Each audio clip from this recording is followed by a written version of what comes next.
All right, so here's the deal.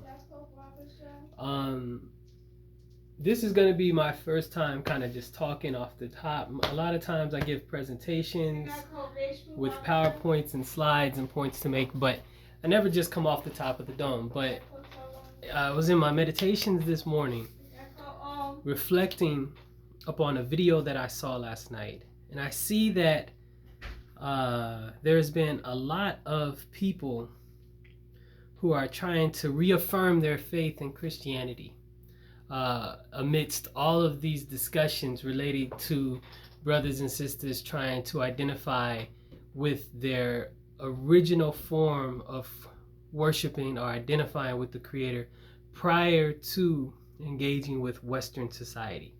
And what I'm looking at is, the brothers and sisters of the African centered community have a valid critique. Prior to Christianity, Africans were not Christians.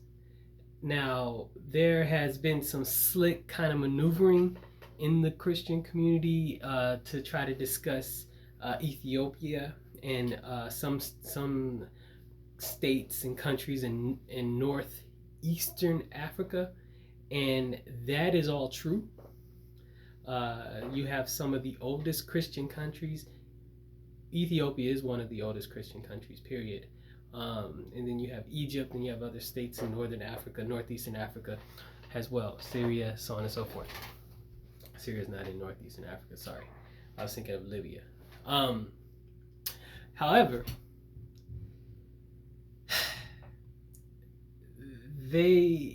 with the institution of the transatlantic slave trade and the force of Christianity down indigenous people's throats, so to speak, and the total elimination or the total devaluation of indigenous spiritual practices and beliefs, you have now an aberration of spiritual practices, so to speak. And so this discussion becomes important because essentially it is about the search for truth, right?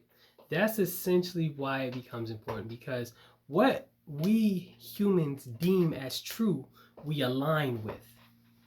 And so you have these people now who, because of the internet now, consciousness, so-called consciousness, is exploding, right? And so people are now being exposed to ideas that were on the fringe. I became exposed in the 90s, so I've been around for a little while. And I've been able to see different manifestations of ways in which people have knowledge. But I, in my particular path, which is meditation, I have historically been okay with anyone's practice of spirituality as long as I saw that it was bettering their lives. However, I see a backlash now of people trying to affirm Christianity and Christian history, like the historical side of it. And so, and still demeaning, diminishing, and degrading indigenous beliefs.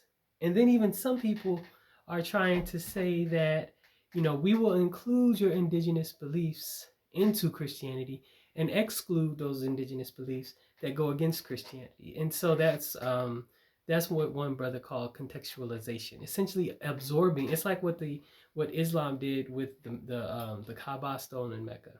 It's one of the tactics that Christianity uses in order to spread itself.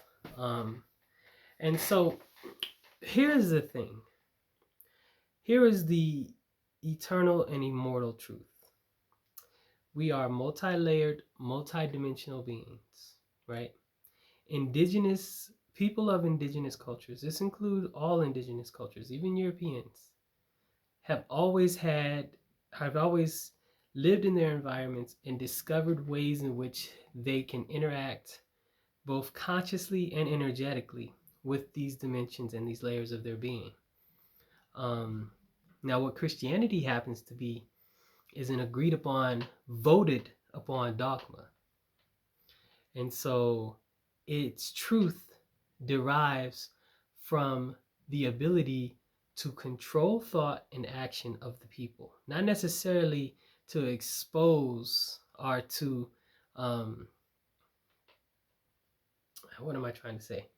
To present to the people truth of their being, but to present to the people agreed upon truths, agreed upon dogma, agreed upon philosophies that have governed nations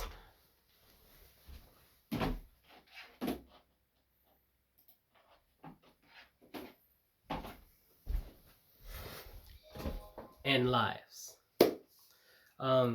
So we'll be discussing this a little bit more, but there is an issue. If you are searching for deeper truth, you will have to step outside of the dogmatic Christian theology.